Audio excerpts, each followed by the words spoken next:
দলে বিভক্তির ফলে চ্যালেঞ্জের মুখে পড়েছে আওয়ামী লীগ। ভবিষ্যতে দলটির ক্ষমতায় আসা নিয়েও রয়েছে শঙ্কা। সেই সাথে দলটি পুনর্গঠনে রয়েছে সবচেয়ে বড় চ্যালেঞ্জ। তবে কি হতে চলেছে আওয়ামী লীগের ভবিষ্যৎ? বাংলাদেশে আর কি চলবে শেখ হাসিনা বা তার দলের রাজত্ব?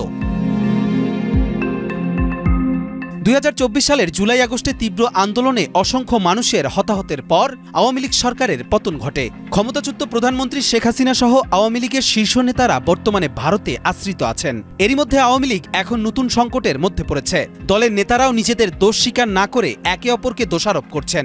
বার্তা সংস্থা আল জাজিরার এক প্রতিবেদনে এসব তথ্য উঠে এসেছে। রিপোর্টে বলা হয়েছে, দলের নিম্ন স্তরের নেতাদের মধ্যে হতাশা বিরাজ করছে। তারা বলছেন, দল এখন জনগণের সাথে সংযোগ হারিয়েছে। অনেক নেতার মতে ২০১৪ সাল থেকে দলের নেতৃত্ব পরিবার ও সুযোগ সন্ধানীদের হাতে চলে গেছে, যা এই বিপর্যয়ের প্রধান কারণ। আওয়ামী লীগ এখনও ছাত্র আন্দোলনের জন্য কোনো ক্ষমা প্রার্থনা করেনি। দলটির যুব শাখা যুবলীগ আন্দোলনকে সন্ত্রাসী উত্থান হিসেবে অভিহিত করেছে। তারা দাবি করেছে, আন্তর্জাতিক ষড়যন্ত্রের কারণে আন্দোলন হয়েছিল। দলটি এখন কঠিন অবস্থানে রয়েছে। বিশ্লেষকরা বলছেন, শেখ হাসিনার পর দলের পুনর্গঠন খুব কঠিন। দলের নেতাদের মধ্যে একতা না থাকলে ভবিষ্যতে ক্ষমতায় ফিরে আসা সম্ভব হবে না।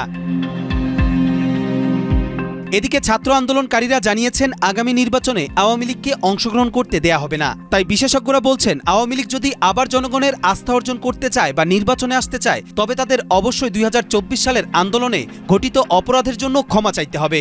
বর্তমান নেতৃত্ব পরিবর্তন করতে হবে এবং বিচার ব্যবস্থায় স্বচ্ছতা আনতে হবে। কবির চৌধুরী জয়, মাই টিভি, ঢাকা।